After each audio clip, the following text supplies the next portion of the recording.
नमो भगवते वासुदेवाय। श्रीमद्भागवतम दशम स्कंद 61 अध्याय श्लोक आम गतकाली 9 नंबर श्लोक आलोचना करते जे बहुत सुंदर भाव दीर्घ छंद नारद मन उद्धव से श्लोकटी कहते श्लोकटी आम आलोचना गायति ते विशद कर्म गृहेशु देव्या राज्ञा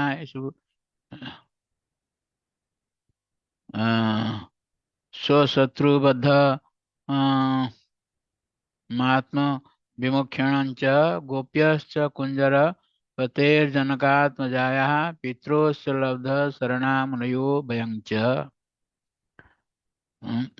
भगवान लीला ये समस्त गान करिवे गायंती गत श्लोकटी आम गतकाली आलोचना करथिले। तेणु एभଳି ଭାବରେ ଭଗବାନଙ୍କର ଯୋଉ ଲୀଳା କରନ୍ତି ଭକ୍ତ ମାନଙ୍କୁ ରକ୍ଷା କରନ୍ତି ଦୁଷ୍କୃତ ମାନଙ୍କୁ ବିନାଶ କରନ୍ତି। ତେଣୁ ଭକ୍ତ ମାନେ ତାଙ୍କର ଗୁଣ ଏଇଭଳି ଭାବରେ ଗାନ କରନ୍ତି। କିଭଳି ଭାବରେ କଣ ନା ଏଇ ଯୋଉ 20,800 ରାଜାଙ୍କୁ ବନ୍ଦୀ କରିଛନ୍ତି ତାଙ୍କୁ ହତ୍ୟା କରିବା ପାଇଁ ସେ ଯୋଜନା କରୁଥିଲେ।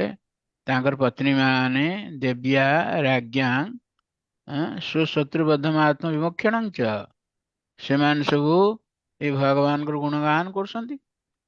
ପ୍ରଭୁ ଆମର ପତିକୁ ରକ୍ଷା କରିବେ ତାଙ୍କ ପିଲାମାନଙ୍କୁ ସେ ଏଇଭଳି ଭାବରେ ଗାନ କରି କହୁଛନ୍ତି। ଉଦ୍ଧବ କହୁଛନ୍ତି ଏଟା ଭଗବାନଙ୍କ ପାଖରେ ଏ ଗୋପ୍ୟଶ୍ଚ କୁଞ୍ଜରପତି ଜନକାତ୍ମଜାୟା ଗୋପ୍ୟଶ୍ଚ ଗୋପୀ ମାନେ ମଧ୍ୟ ଗତକାଲି କହୁଥିଲେ କଣ ପାଇଁ ସେ ଗୋପୀଙ୍କର ନାମ ନେଲେ। କୁଞ୍ଜରପତେ ଯୋଉ ଯେମିତି ଭଗବାନ ହରି ଯୋଉ ଉଦ୍ଧାର କରିଥିଲେ ଗଜରାଜକୁ ଉଦ୍ଧାର କରିଥିଲେ ସେଇଭଳି ଭାବରେ ଭକ୍ତ ମାନେ ଭଗବାନ ଗୁଣ ଗାନ କରିବେ। ଜନକାତ୍ମଜାୟା କହିଲେ ସୀତା ଦେବୀ କିନ୍ତୁ ଭଗବାନ ରାବଣକୁ ବଦ୍ଧ କରିଥିଲେ ସୀତାଙ୍କୁ ଉଦ୍ଧାର କରିଥିଲେ। ସେଇଭଳି ଭାବରେ ପିତ୍ରୋଶ୍ଚ ଲବ୍ଧ ଶରଣା ମୁନୟୋ ଭୟଞ୍ଚ ପିତ୍ରୋଶ୍ଚ କହିଲେ ତାଙ୍କର ନିଜ ପିତା ଯୋଉ କଂସ ବନ୍ଦୀ କରି ରଖିଥିଲା ଭଗବାନ କଂସକୁ ବଦ୍ଧ କରିକିରି ତାଙ୍କର ପିତାଙ୍କୁ ଉଦ୍ଧାର କଲେ। ଏବଂ ମୁନୟୋ ବୟଞ୍ଚ ମୁନି ମାନେ ଏବଂ ଆମେ ମାନେ ମଧ୍ୟ ବୟଞ୍ଚ ନାରଦ ମୁନି କହୁଛନ୍ତି ଏଇଭଳି ଭାବରେ ଭଗବାନ ସବୁ ଲୀଳା କରନ୍ତି। ଏଟା ତାଙ୍କର ଭକ୍ତ ମାନେ ଗୁଣ ଭଗବାନଙ୍କର ଏ ଲୀଳାକୁ ସବୁ ଗାନ କରନ୍ତି। ଏଇଭଳି ଭାବରେ ଭଗବାନଙ୍କ ଅଦ୍ଭୁତ କର୍ମ ସବୁ ରହିଛି। ଭଗବାନ କର୍ମ ଦିବ୍ୟ। ତେଣୁ ଭକ୍ତ ମାନେ ସେଇ ସବୁ କର୍ମକୁ ସେ ସବୁ ଲୀଳାକୁ ଗାନ କରନ୍ତି ଏବଂ ସେଇଥିରେ ସେମାନେ ବହୁତ ଆନନ୍ଦିତ ହୁଅନ୍ତି। ତେଣୁ ଏଇଭଳି ଭାବରେ ଉଦ୍ଧବ କହୁଛନ୍ତି ଆମେ ଗତକାଲି ଏଇ ଶ୍ଲୋକଟି କହିଥିଲେ। ତାପରେ ଶ୍ଲୋକ ଜରାସନ୍ଧ ବଧ କୃଷ୍ଣ ଭୂର୍ୟर्थयोपकल्पते प्राय पाक विपाकेन तव चाभिमतः क्रतुः।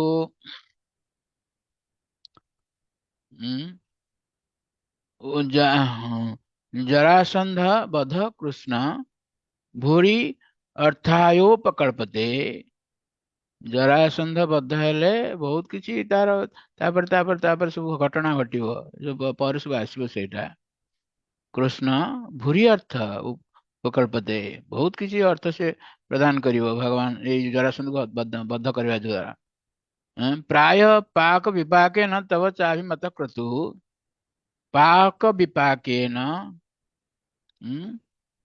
पाक कहले जो मान विभिन्न पाक विपाक बहुत शब्द रही साधारणतः एटा कहुच्छी जो मान भक्त तांकर बड़ सौभाग्य से माने भगवान रक्षा करेंगे।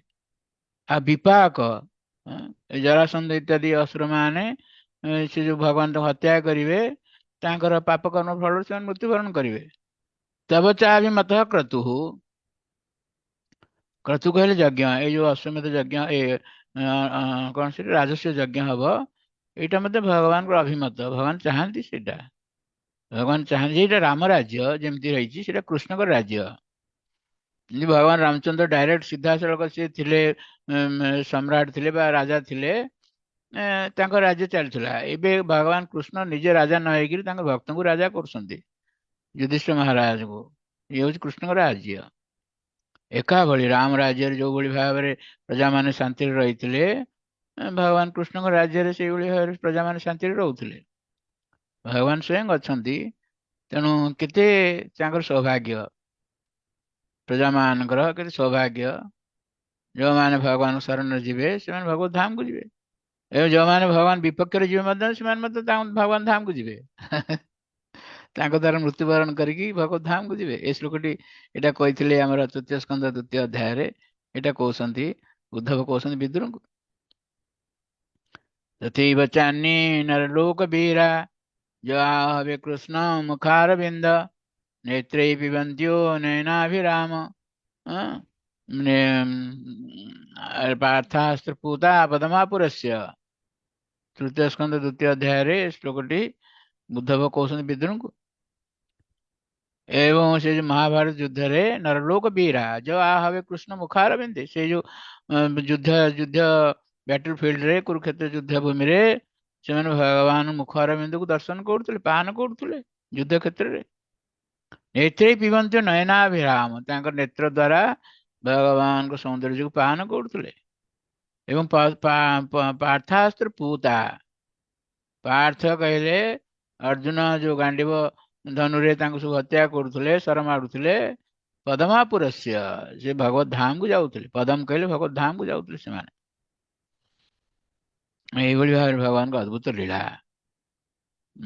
तेणु ये भाव में चाविमत क्रतु भगवान को इच्छा ऐसा हो भाव में उद्धव कहले उत्तर देले भगवान जदिव सब जानते कौन करेंगे कौन नहीं भगवान किसी न कर सेठ रही कि सब करें कारण ये भगवान किंतु लीला करेंगे भगवान जाको भक्त मान गान करेंगे कहीं किसी न कले भगवान सब किसी कर दे पारे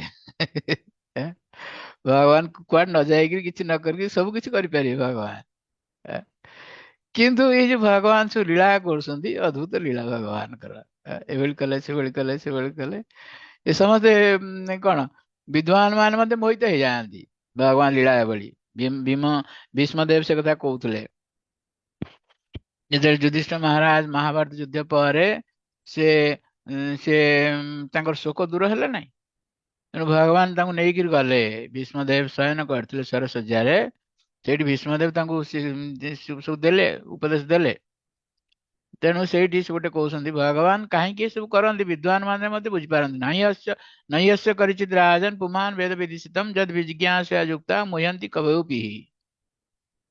तेणु प्रथम भीष्मदेव कहते जत्र धर्मसूत राजा धर्म जो मैंने रे से आनंद रे किंतु पांडव मैंने केते दुख रहिले धर्मसूत राजा पुणी गदा पाणी ब्रुकोदर गदा फेमस गदा रही भीमंकर एवं पार्थास्त्र कौन ये होती कृष्णास्त्र गांडीव चाप अर्जुन गोटे नाम कृष्ण गांडीव धनु रही प्रसिद्ध गांडीव धनु एवं सुहृद कृष्ण भगवान स्वयं से उपस्थित रही किंतु तत्व विपद सेठी मत विपद भीष्मदेव कहते बहुत मुनि से सब अपेक्षा कर कौन तार उत्तर कौन हम तेणु भीष्मदेव निजे उत्तर महाजन से पर श्लोक कहते नहीं हस्य करिचित राजन पुमान वेद विदिशितम हे राजन युधिष्ठिर महाराज भगवान पुमान वेद विदिशितम भगवान जो कार्य सब रही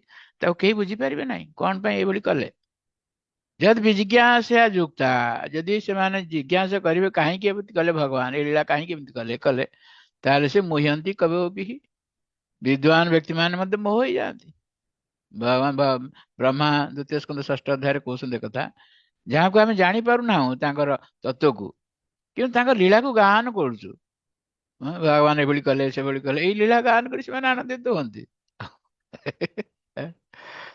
तेणु ये भाव उद्धव सब कह सुखदेव गोस्वामी कहते 11 नंबर श्लोक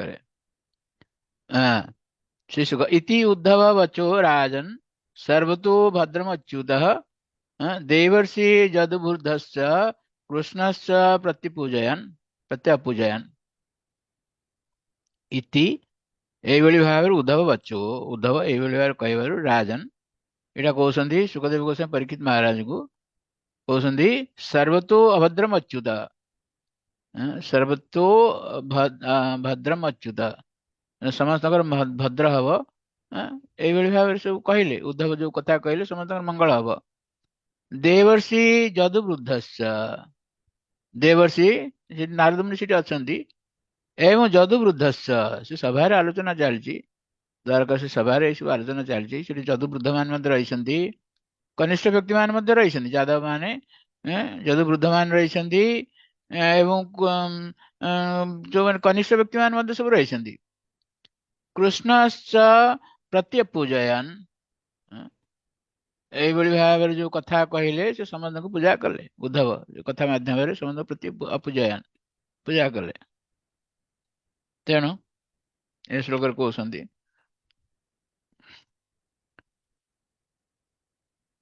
ଆଚ୍ଛା ମୁଁ ଏଇ ଯୋଉ ପୂର୍ବ ଶ୍ଲୋକଟା ସେଟା ଭୁଲିଗଲି କହିବା ପାଇଁ, ଏଇ ଯୋଉ 9 ନମ୍ବର ଶ୍ଲୋକରେ ଏଇଠି ସନାତନ ଗୋସ୍ୱାମୀ ସେ ଗୋଟେ ଦ୍ୱିତୀୟ ସ୍କନ୍ଧ ପ୍ରଥମ ଅଧ୍ୟାୟ 9ମ ଶ୍ଲୋକକୁ ଉଦ୍ଧାର କରିଛନ୍ତି। ସୁଖଦେବ ଗୋସ୍ୱାମୀ ମଧ୍ୟ ସେଇଭଳି ଭାବରେ ସେ ପ୍ରଥମେ ନିର୍ଗୁଣ ମାନେ ବ୍ରହ୍ମ ଚିନ୍ତନ କରୁଥିଲେ, କିନ୍ତୁ ଭଗବାନଙ୍କ ଲୀଳାକୁ ଯେତେବେଳେ ଶୁଣିଲେ ସେତେବେଳେ ସିଏ ଆସିକିରି ପିତାଙ୍କ ପାଖରେ ଏ ଭାଗବତଙ୍କୁ ଅଧ୍ୟୟନ କଲେ। ସେ କଥା ସେ କହିଛନ୍ତି, ପରିନିଷ୍ଠିତୋପି ନିର୍ଗୁଣ୍ୟେ ଉତ୍ତମ ଶ୍ଲୋକ ଲୀଳା ଗୃହୀତ ଚେତା ରାଜର୍ଷି ଆଖ୍ୟାନ ଦିଧିତବାନ୍, ଦ୍ୱିତୀୟ ସ୍କନ୍ଧ ପ୍ରଥମ ଅଧ୍ୟାୟ ଶ୍ଲୋକ 9ରେ ଏଇଟା ସିଏ କହୁଛନ୍ତି, ସୁଖଦେବ ଗୋସ୍ୱାମୀ କହୁଛନ୍ତି ପରୀକ୍ଷିତ ମହାରାଜକୁ ଭଗବାନ ଏଭଳି ଲୀଳା।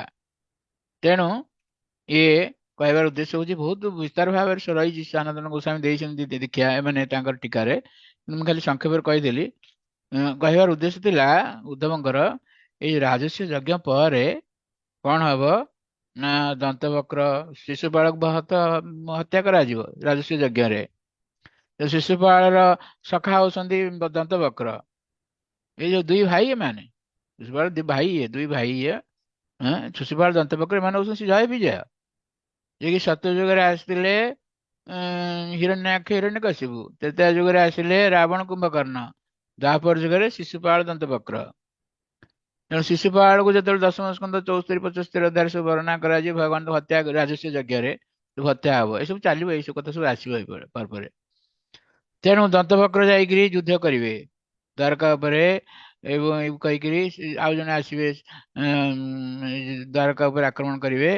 ତାପରେ ଦନ୍ତବକ୍ର ମଧ୍ୟ ମଥୁରାକୁ ଆକ୍ରମଣ କରିବେ, ସାଲୁଅ ଆସିକି ଦ୍ୱାରକା ଉପରେ ଆକ୍ରମଣ କରିବେ, ଭଗବାନ ଆସି ତାକୁ ହତ୍ୟା କରିବେ। ତାପରେ ଦନ୍ତବକ୍ରକୁ ମଧ୍ୟ ହତ୍ୟା କରିବେ।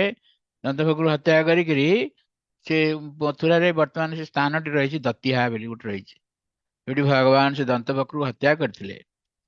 ଦନ୍ତବକ୍ରକୁ ହତ୍ୟା କଲା ପରେ ଭଗବାନ ଆସିବେ ବୃନ୍ଦାବନକୁ ଆସିବେ। ବୃନ୍ଦାବନ ଏଇଟା ଭାଗବତ ବର୍ଣ୍ଣନା କରାଯାଏ ନାହିଁ, କାହିଁକି ମଧ୍ୟ ବର୍ଣ୍ଣନା କରାଯାଏ ନାହିଁ ତାର ମଧ୍ୟ କାରଣ ଅଛି। ଦଶମ 76 ଅଧ୍ୟାୟରେ ଏଇ ଗୋଟେ ଶ୍ଲୋକର ଭାଷାରେ ବିଶ୍ୱନାଥ ଚକ୍ରବର୍ତ୍ତୀ କହୁଛନ୍ତି ଯେ ଭଗବାନ ଆସିବେ ବୃନ୍ଦାବନକୁ ଆସିବେ, 2 ମାସ ରହିବେ, 2 ମାସ ରହିକି ବୃନ୍ଦାବନବାସୀ ମାନଙ୍କୁ ବହୁତ ଆନନ୍ଦ ପ୍ରଦାନ କରିବେ ଏବଂ ସମସ୍ତଙ୍କୁ ବିମାନରେ ତାଙ୍କ ଧାମକୁ ପଠେଇଦେବେ, ବିମାନ ସବୁ ଯିବେ। ତେଣୁ ଜଣେ ଆଚାର୍ଯ୍ୟ କହୁଛନ୍ତି କାହିଁକି ଭଗବାନ ସୁଖଦେବ ଗୋସ୍ୱାମୀ ଏ କଥାଟି କହିଲେ ନାହିଁ ଭାଗବତରେ, ନା ପରୀକ୍ଷିତ ମହାରାଜ ଯେତେବେଳେ ଶୁଣିବେ ଯେ ଏମିତି ବୃନ୍ଦାବନବାସୀ ମାନଙ୍କୁ ଭଗବାନ ଏମିତି ପଠେଇଲେ ବହୁତ ଆନନ୍ଦରେ, ଆଉ ଯାଦବ ମାନଙ୍କୁ ସବୁ ଏଭଳି ହତ୍ୟା କରାଇଲେ, ତା ମନ ଦୁଃଖ ହବ ବୋଲି ସେ ଯୋଉ କହିଲେ ନାହିଁ ସୁଖଦେବ ଗୋସ୍ୱାମୀ। ଏଇଭଳି ଭାବରେ ଆଚାର୍ଯ୍ୟ ମାନେ କହିଛନ୍ତି ଟୀକାରେ। ଯାହା ହଉ ଏଇଭଳି ଭାବରେ ଗୋପୀ ମାନଙ୍କର ତାଙ୍କର ଯୋଉ ସେଥିପାଇଁ ଗୋପୀ ଶବ୍ଦ ବ୍ୟବହାର କରାଗଲା ନା, ଗୋପ୍ୟଶ୍ଚ। ଯାହା ହଉ ହେଇକିରି 11 ନମ୍ବର ଶ୍ଲୋକରେ କହୁଛନ୍ତି, 10 ନମ୍ବର ଶ୍ଲୋକରେ ଜରାସନ୍ଧ ଭୂରି ଅର୍ଥାୟଂ, ଭୂରି ଅର୍ଥ କଣ ନା अस्माकं ବହୁଳ ପ୍ରୟୋଜନ ଜନାୟ, ଆମର ବହୁତ ପ୍ରକାର ପ୍ରୟୋଜନ ସେଥିରେ ହବ, ଲାଭ ହବ। ଭାରତ ଯୁଦ୍ଧ ନିଦାନତ୍ୱେନ ଭୂଭାର ହରଣାର୍ଥାୟ, ରାଜସ୍ୱ ଯଜ୍ଞ ପରେ ରାଜସ୍ୱ ଯେତେବେଳେ କରିବେ ସେ ସମଗ୍ର ପୃଥିବୀର ସମ୍ରାଟ ହେବେ, କୌରବମାନେ ତାଙ୍କ ବିରୁଦ୍ଧ ଚକ୍ରାନ୍ତ କରିକି ତାଙ୍କୁ ବିଦାୟ କରିବେ, ବନବାସ କରିବେ, ବନବାସ କଲା ପରେ ପୁଣି ଯୁଦ୍ଧ ହବ, ତାପରେ ମହାଭାରତ ଯୁଦ୍ଧ ହବ। ତାପରେ ଭଗବାନ ପ୍ଲାନ, ମାଷ୍ଟର ପ୍ଲାନ ଭଗବାନଙ୍କର। ଭଗବାନ ଯୋଉ ଆସନ୍ତି 125 ବର୍ଷ ସକାଳେ ପ୍ଲାନ କରିକି ଆସିଥାନ୍ତି, ଅବଶ୍ୟ ଏଇଟା ବ୍ରହ୍ମା ଜାଣନ୍ତି ମଧ୍ୟ ଭଗବାନ କଣ ଲୀଳା କରିବେ। ବ୍ରହ୍ମାଙ୍କର ମଧ୍ୟ ସେ ତାଙ୍କର ସେଇ ପ୍ଲାନକୁ, ସେଇ ପ୍ଲାନ ଅନୁସାରେ ବ୍ରହ୍ମା ମଧ୍ୟ ସବୁ ବ୍ୟବସ୍ଥା କରିଥାନ୍ତି। ଦଶମ 37 ଅଧ୍ୟାୟରେ ଯେତେବେଳେ ନାରଦ ମୁନି ଆସି କହୁଛନ୍ତି ଏପଟେ ଏପଟେ ଯାଇକି ମଥୁରା ଉପରେ ଯାଇ କହିଲେ କଂସକୁ ତମେ କୃଷ୍ଣଙ୍କୁ ଏଠିକି ଡକେଇକିରି ତାକୁ ଏଇଠି ହତ୍ୟା କର। 36 ଅଧ୍ୟାୟରେ କହିଲେ, 37 ଅଧ୍ୟାୟରେ ଆସିକି ଭଗବାନ ସ୍ତୁତି କରୁଛନ୍ତି। ସେଇଠି ସେ କହୁଛନ୍ତି ଆପଣ ଏମିତି କରିବେ, ସେମିତି ଏତେ ବିବାହ କରିବେ, ଏସବୁ କରିବେ, ଆକୁ ମାରିବେ, ତାକୁ ମାରିବେ, ସବୁ କଥା କହିଦେଲେ। ଅଜଲିପି ବୋଲି କୁହାଯାଏ। ବ୍ରହ୍ମା ସେଟାକୁ ରଚନା, ଭଗବାନଙ୍କ ଇଚ୍ଛା ଅନୁସାରେ ବ୍ରହ୍ମା ତାଙ୍କ ସେ ସବୁ ରଚନା କରିଛନ୍ତି। ଏ ସବୁ ଭଗବାନ ଏଇ ଲୀଳା ସବୁ ହବ। ତେଣୁ ସେଇଟାକୁ ନାରଦ ମୁନି ପଢିକିରି ଆସି ଭଗବାନ ସ୍ତୁତି କରୁଥିଲେ। ଦଶମ 37 ଅଧ୍ୟାୟରେ ସେ ସବୁ ରହିଛି। ତେଣୁ ସେ କଥା ଏଠି କହୁଛନ୍ତି ସନାତନ ଗୋସ୍ୱାମୀ ଯେ ଭୂଭାର ହରଣାର୍ଥାୟ, ଯୁଦ୍ଧରେ 1,76,00,000 ନା କେତେ ସବୁ ଲୋକ ମୃତ୍ୟୁବରଣ କରିଥିଲେ। ଯଦିଓ 18-19 ଏତେ ଆସୁନାହାନ୍ତି, କିନ୍ତୁ କେମିତି କଣ ହେଇକି ସବୁ ମୃତ୍ୟୁବରଣ କରିଥିଲେ ବୋଲି କୁହାଯାଏ। ଉପ କହିଲେ କଣ, ଜରାସନ୍ଧ ବଧ କୃଷ୍ଣ ଭୂରିଆତ ଉପକଳ୍ପତେ। ଉପ ଶବ୍ଦରେ ଅର୍ଥ ହଉଛି କଣ ନା ସମୀପେ। ସମୀପେ କହିଲେ ଅଚିରାତ ଦେବ, ଖୁବ ଶୀଘ୍ର ଏସବୁ ହବ, ଗୋଟେ ପରେ ଗୋଟେ ଲୀଳା ସବୁ ହବ। ଅଚିରାତ ଦେବ କଳ୍ପତେ, ଭଗବାନ ଏସବୁ କଳ୍ପତେ କହିଲେ ସେଟା ସବୁ କାର୍ଯ୍ୟକାରୀ ହବ। ପ୍ରାୟ, ପ୍ରାୟ ଶବ୍ଦର ଅର୍ଥ ହଉଛି କଣ ନା ପ୍ରାୟ କହିଲେ, ପ୍ରାୟ ହଉଛି କଣ, ପ୍ରାୟ କହିଲେ ଶବ୍ଦ ନା ପାଣ୍ଡବାନାଂ ବନବାସାଦି ଦୁଃଖ ନିଦାନ। ହଁ, ବନବାସ ରହିବେ, 12 ବର୍ଷ କାଳ ବନବାସ କରିବେ, ଗୋଟେ ବର୍ଷ ଅଜ୍ଞାତବାସ କରିବେ, ସେଠୁ ଏଇ ଦୁଃଖ ନିଦାନ, ସେମାନେ ଦୁଃଖ ପ୍ରାପ୍ତ ହେବେ। ବୋଧୟତି, ପ୍ରାୟ ଶବ୍ଦରେ ଅର୍ଥ ହଉଛି ଏଇଟା। ଏଇଟା କହିଲେ ନାହିଁ, ଉଦ୍ଧବ କହିଲେ ନାହିଁ। ଏବଂ କୃଷ୍ଣ ଯୋଉ କହିଲେ ଜରାସନ୍ଧ ବଧ କୃଷ୍ଣ, କୃଷ୍ଣ ଶବ୍ଦର ଅର୍ଥ ହଉଛି ହେ ଭକ୍ତ ବାତ୍ସଲ୍ୟ ଆକୃଷ୍ଟ ଚିତ୍ତ ଇତି ତ୍ୱତ୍ ପ୍ରସାଦାତ୍ ଅହମେବ ତ୍ୱତ୍ ଅଭିପ୍ରାୟଂ ବେଦ୍ମି। କେମିତି ଇଏ ଜାଣିଲେ, ନାରଦ ମୁନି କେମିତି ଜାଣିଲେ, କଣ ଉଦ୍ଧବ କେମିତି ଜାଣିଲେ ନା ସେଥିପାଇଁ କହିଲେ କୃଷ୍ଣ ଶବ୍ଦ ବ୍ୟବହାର କଲେ। କୃଷ୍ଣ ଶବ୍ଦରେ ସନାତନ ଗୋସ୍ୱାମୀ କହୁଛନ୍ତି ଭକ୍ତ ବାତ୍ସଲ୍ୟ ଆକୃଷ୍ଟ ଚିତ୍ତ ଇତି, ଭକ୍ତ ବାତ୍ସଲ୍ୟ ଯୋଉ ଭାଗ ରହିଛି ଭଗବାନଙ୍କର, ତାଙ୍କର ଗୁଣ, ଏଥିରେ ସମସ୍ତେ ତାଙ୍କ ଭକ୍ତ ମାନେ ଆକୃଷ୍ଟ ହେବେ ତାଙ୍କ ଭଗବାନ ପ୍ରତି। କୃଷ୍ଣ କହିଲେ ଆକର୍ଷଣ କରିବେ। ଇତି ତ୍ୱତ୍ ପ୍ରସାଦାତ୍, ତେଣୁ ଯେହେତୁ ଆପଣ ଭକ୍ତ ବାତ୍ସଲ୍ୟ ଗୁଣ ରହିଛି, ତେଣୁ ଆମେ ଆପଣଙ୍କର ଭକ୍ତ, ଆପଣ କୃପାରୁ ଅହମେବ ତଦ୍ ଅଭିପ୍ରାୟଂ ବେଦ୍ମି, ଭଗବାନ କଣ ଚାହାନ୍ତି ଭକ୍ତମାନେ ସେଟା ଜାଣନ୍ତି। ଆଉ ଭକ୍ତମାନେ ଭଗବାନ ବିରୁଦ୍ଧରେ ସବୁ କାର୍ଯ୍ୟ କରନ୍ତି, ଭଗବାନ ଯାହା ଚାହାନ୍ତି ସେ ଓଲଟା କାର୍ଯ୍ୟ କରନ୍ତି। କିନ୍ତୁ ଭକ୍ତମାନେ ଭଗବାନ ଯାହା ଚାହାନ୍ତି ତାହା ହିଁ କରନ୍ତି। ଭକ୍ତଙ୍କ କୃପା। ଏ ଗୋଟେ ଲୀଳା ଥିଲା ମହାପ୍ରଭୁଙ୍କ ଲୀଳାରେ, ପୁରୀରେ ରଥଯାତ୍ରାରେ ଯେତେବେଳେ ମହାପ୍ରଭୁ ରଥଯାତ୍ରା ସମୟରେ ନୃତ୍ୟ କୀର୍ତ୍ତନ କରୁଥିଲେ, ସେତେବେଳେ ତାଙ୍କ ମନରେ ଗୋଟେ ଭାବ ଆସୁଥିଲା। ସେ ଭାବଟାକୁ, କଣ ସେ ଭାବଟା, ସେଇଟା ରୂପ ଗୋସ୍ୱାମୀ ଜାଣିପାରିଲେ। ତେଣୁ ସେ ସେଇଟାକୁ ଗୋଟେ ରଚନା କରି, ଗୋଟେ କଣ ଶ୍ଲୋକ ରଚନା କରିକିରି ଏ ଚାଳରେ ଯୋଉ ହରିଦାସ ଠାକୁର ରହୁଥିଲେ ଯୋଉ ସିଦ୍ଧ ବକୁଳ, ସେଇ ଚାଳରେ ଖୋସି ଦେଇ ସେ ଯାଇଥିଲେ। ତେଣୁ ସେଇଠି ସେଇ ସମୟରେ ଭଗବାନ ତ ଚୈତନ୍ୟ ଭାବ ସବୁ ଜାଣନ୍ତି, ଭଗବାନ ସବୁ ଅନ୍ତର୍ଯାମୀ, ତେଣୁ ସେ ଆସିକିରି ସେଇଟା କାଢିକି ଦେଖିଲେ। ରୂପ ଗୋସ୍ୱାମୀର ଏତେ ସୁନ୍ଦର ଅକ୍ଷର ରହିଛି, ମୋତି ଭଳି ଅକ୍ଷର ସୁନ୍ଦର ରହିଛି। ତାପରେ ଯେତେବେଳେ ପଢିଦେଲେ ସେଇଟା, ସେତେବେଳେ ସେ ପଚାରିଲେ, ସ୍ୱରୂପ ଦାମୋଦର ରାୟ ରାମାନନ୍ଦ ପଚାରିଲେ ଏ ରୂପ କେମିତି ମୋର ମନର କଥା ଜାଣିଲା? ଭଗବାନ କଣ ଚିନ୍ତା କରୁଛନ୍ତି ଭକ୍ତମାନେ ସେଟା ଜାଣନ୍ତି। ଭଗବାନ ତ ସବୁ ତାଙ୍କର ଜ୍ଞାନ ରହିଛି, ସେ ସବୁ ଜାଣିବେ, ଭକ୍ତଙ୍କର କଥା ସବୁ ଜାଣିବେ, କିନ୍ତୁ ଭଗବାନ କଥା ମଧ୍ୟ ଭଗବାନ ଭକ୍ତମାନେ ଜାଣିପାରନ୍ତି କେମିତି ନା ଭଗବାନ କୃପାରୁ। ଏଇଟା ସ୍ୱରୂପ ଦାମୋଦର ଇତ୍ୟାଦି ସେମାନେ ସବୁ ସେ କଥା କହିଲେ। ତେଣୁ ଏଇଭଳି ଭାବରେ ଅଭିପ୍ରାୟଂ ବେଦ୍ମି, ଭଗବାନଙ୍କର ଅଭିପ୍ରାୟ ଏବଂ ଭକ୍ତଙ୍କର ଅଭିପ୍ରାୟ ଭିତରେ କୌଣସି ତଫାତ ନଥାଏ। ଭକ୍ତ ଯୋଉ ଆମେ ଦେଖିବା ପ୍ରଭୁପାଦ ମହାରାଜ ଯେତେବେଳେ ଆସିଥିଲେ ଭୁବନେଶ୍ୱରକୁ, ସେତେବେଳେ ସେ କହିଲେ ଏଠି ଏଇଭଳି ଭାବରେ ହବ, ଏଇଭଳି ଭାବରେ ହବ, ଏଇଭଳି ଭାବରେ ସବୁ କହିଦେଲେ, ଭବିଷ୍ୟତ ବାଣୀ ଦେଇକି ଗଲେ। ଏଠି ଜଗନ୍ନାଥ ବଳଦେବ ସୁଭଦ୍ରା ଆସିବେ ଏଠିକି କହିଦେଇଥିଲେ। ଏସବୁ ଲୀଳା ସବୁ ତାର ବହୁତ ତାର ରହିଛି। ଏଇଟା ଭଗବାନଙ୍କ ଇଚ୍ଛା, ଭଗବାନ ଇଚ୍ଛାଟା ଭକ୍ତଙ୍କ ମାଧ୍ୟମରେ ପ୍ରକାଶିତ ହୁଏ, ଏବଂ ଭକ୍ତ ମଧ୍ୟ ଯାହା ଇଚ୍ଛା କରନ୍ତି ଭଗବାନ ମଧ୍ୟ ସେଇଟାକୁ ପୂର୍ଣ୍ଣ କରନ୍ତି। ଭକ୍ତ ଏବଂ ଭଗବାନ ଭିତରେ ଏକା ସବୁ ରହିଛି। ଯାହା ହଉ, ତେଣୁ କୃଷ୍ଣ ହମ୍ ବେତ୍ମି, ମୁଁ ସେଇଟାକୁ ଆପଣଙ୍କ କୃପାରୁ, କୃଷ୍ଣ ଆପଣଙ୍କ କୃପାରୁ ମୁଁ ଜାଣିପାରିଲି, ନହେଲେ ମୁଁ ଜାଣିପାରିନଥାନ୍ତି। ଏ, ତେଣୁ ତାपर ଶ୍ଲୋକରେ କହୁଛନ୍ତି ଶ୍ରୀ ଶୁକ ଉବାଚ ଇତି ଉଦ୍ଧବ ତତୋରାଜନ୍ ଇତି ଉଦ୍ଧବ ବଚୁରାଜନ୍ ସର୍ବतो ଭଦ୍ର ଚ୍ୟୁତ ଦେବର୍ଷି ଯଦୁ ବୃଦ୍ଧସ୍ସ କୃଷ୍ଣସ୍ସ ପ୍ରତ୍ୟୁପୂଜୟନ୍। ଏଇଭଳି ଭାବରେ ଉଦ୍ଧବ ଏଇଭଳି ଭାବରେ କହିଲେ। ତେଣୁ ସୁଖଦେବ ଗୋସ୍ୱାମୀ ପରୀକ୍ଷିତ ମହାରାଜକୁ ସମ୍ବୋଧନ କରୁଛନ୍ତି, ରାଜନ୍ ସର୍ବତୋ ଭଦ୍ରମ ଅଚ୍ୟୁତ, ଅଚ୍ୟୁତ ଭଗବାନ ସେ ଅଚ୍ୟୁତ, ତାଙ୍କର କେବେ ଚ୍ୟୁତ ହବ ନାହିଁ।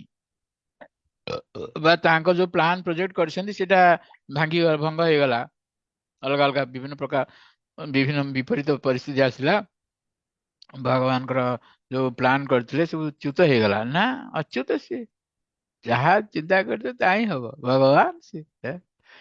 ଦେବର୍ଷି ଯଦ ବୃଦ୍ଧଶ୍ଚ, ଦେବର୍ଷି ଶୁଣିକି କେତେ ଆନନ୍ଦିତ ହଉଥିବେ। ଏ, ଯୁଧିଷ୍ଠିର ମହାରାଜଙ୍କର ସମ୍ବାଦ ଆଣିକି ଆସିଛନ୍ତି ଭଗବାନ ଶ୍ରେଷ୍ଠ ଭକ୍ତ ଏବଂ ଯଦୁ ବୃଦ୍ଧଶ୍ଚ, ଯାଦବ ମାନେ ଭଗବାନ ନିତ୍ୟ ଅତ୍ୟନ୍ତ ପ୍ରିୟ, ଯାଦବ ମାନେ ବିଶେଷ ଭାବରେ ବୃଦ୍ଧ ମାନେ। ବୃଦ୍ଧ ଶବ୍ଦର ଅର୍ଥ ଆମେ ଚିନ୍ତା କରିବାନି ଆଖିକୁ ଦୁଷୁ ନଥିବ, କାନକୁ ଶୁଭୁ ନଥିବ, ତାହା ନୁହଁ। ବୟସ ଅଧିକ କିନ୍ତୁ ସେମାନେ ଯୁବକ। ଏ ଗୋଟେ ଶ୍ଲୋକ ଅଛନ୍ତି ଦଶମ ସ୍କନ୍ଧ 45 ଅଧ୍ୟାୟରେ, ଯେ ଭଗବାନ ଗଲେ ବୃନ୍ଦାବନ ମଥୁରାକୁ, ଏ ଶ୍ଲୋକଟି ଅଛନ୍ତି। ମଥୁରା ବାସୀ ମାନେ ବୃଦ୍ଧ ବୃଦ୍ଧା ମାନେ ଭଗବାନ ପିବନ୍ତ୍ୟ, ଯେତେବେଳେ ଭଗବାନଙ୍କର ରୂପ ମାଧୁକୁ ସେମାନେ ଚକ୍ଷୁ ମାଧ୍ୟମରେ ପାନ କରୁଥିଲେ, ସେତେବେଳେ ଅତି ଯୁବାନ ବଳ ଯୋଷା, ଅତି ବୃଦ୍ଧ ବ୍ୟକ୍ତି ମାନେ ମଧ୍ୟ ବହୁତ ସୁନ୍ଦର ଯୁବକ ହେଇଗଲେ, ଯୁବକ ଯୁବତୀରେ ପରିଣତ ହେଇଗଲେ। ଏ, ଏଇଭଳିଆ ଭଗବାନ ରୂପ ମାଧୁରୀ ଗୋଟେ ଔଷଧ ରୂପ। ଗୋଟେ କଥା ଅଛି, ଯେତେବେଳେ ସୁକନ୍ୟା ଆମର ଏଇ ଯୋଉ ଇଏ କଣ, ଏଇ ଯୋଉ ସୂର୍ଯ୍ୟବଂଶରେ ଆସୁଛନ୍ତି ରାଜା ମାନଙ୍କ ଭିତରେ ଜଣେ ଥିଲେ ସୁକନ୍ୟା, ତାଙ୍କର କନ୍ୟା, ସେ ବିବାହ କରିଥିଲେ ଗୋଟେ ଘଟଣାରେ, ସେ ସମୟ ଅଛି, ଗୋଟେ କଣ ହେଇଛି ନା, ତାଙ୍କର ପିତା ଯାଉଥିଲେ ଗୋଟେ ଶିକାର କରୁଥିବା ସମୟରେ ସୈନ୍ୟ ମାନଙ୍କ ସହିତ ଯାଇଥିଲେ ଏବଂ ତାଙ୍କର କନ୍ୟାକୁ ମଧ୍ୟ ନେଇଥିଲେ, ସୁକନ୍ୟା ନେଇଥିଲେ। ତେଣୁ ସେଠି କନ୍ୟା ମାନଙ୍କୁ ସାଧାରଣତଃ ଏଇ ଯୋଉ କଣ ଯୋଉ ସୁନା ଫୁନା ଏସବୁ ଦେଖିଲେ ତାଙ୍କର ସବୁ ଆକର୍ଷଣ ରହିଥିବ। ତେଣୁ ସେ ଗୋଟେ ଦେଖିଲେ ଗୋଟେ ରହିଛି କଣ ଉଇ ହୁକା ଭଳିଆ ରହିଛି, ସେ ଜୁଳଜୁଳ ହେଇକି ମୋତି ଭଳି ଝଲଝଲ କରୁଛି। ତେଣୁ ସିଏ କଣ କଲେ ନା କଣ୍ଟାରେ ବିଦ୍ଧ କରିଦେଲେ ସେଇଟାକୁ। କିନ୍ତୁ ପ୍ରକୃତ ସେଠି ଚବନ ଋଷି ଥିଲେ, ସେ ବୃଦ୍ଧ ହେଇଗଲେଣି, ଚବନ ଋଷି ଥିଲେ। ନବମ ସ୍କନ୍ଧରେ ଏସବୁ ଲୀଳା ସବୁ ବର୍ଣ୍ଣନା କରାଯାଇଛି। ତେଣୁ ତାପରେ କଣ ହେଲା, ସେ ଦେଖିଲେ ସେଠୁ ସବୁ ରକ୍ତ ବାହାରିଲା, ରକ୍ତ ଯେତେବେଳେ ବାହାରିଲା ଏ ପଳେଇ ଆସିଲେ, କିନ୍ତୁ ଅପରାଧ ହେଇଗଲା। ତେଣୁ ସେଠିକାର ଯୋଉମାନେ ସୈନ୍ୟମାନେ ସବୁ ଯାଇଥିଲେ, ଅନ୍ୟମାନେ ସବୁ ରହିଥିଲେ, ସମସ୍ତଙ୍କର ପେଟ ରୁଦ୍ଧ ହେଇଗଲା, ଆଉ କିଛି ନିଷ୍କାସନ ହେଲା ନାହିଁ। ତେଣୁ ରାଜା ଜାଣିପାରିଲେ, ସେ କହିଲେ କାହା ଗୋଟେ ଅପରାଧ କିଏ କରିଛ, ସେଥିପାଇଁ ଏଇଟା ହଉଛି।